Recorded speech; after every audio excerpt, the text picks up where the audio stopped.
মক্কার চুক্তিতে পাকিস্তানের উপস্থিতি তাই বিশেষ তাৎপর্যপূর্ণ।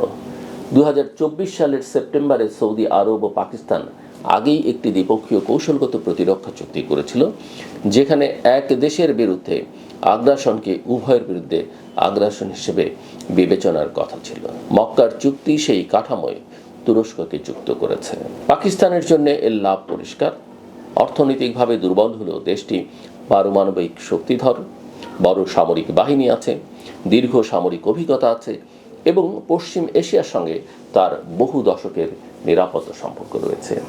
এই চুক্তি ইসলামাবাদকে এমন একটি সময়ে আন্তর্জাতিক কৌশলগত গুরুত্ব দিচ্ছে যখন পাকিস্তান নিজেকে শুধু ভারত কেন্দ্রিক দক্ষিণ এশীয় রাষ্ট্র হিসেবে নয়, পশ্চিম এশিয়ার নিরাপত্তা ব্যবস্থার অংশ হিসেবেও প্রতিষ্ঠা করতে চাইছে।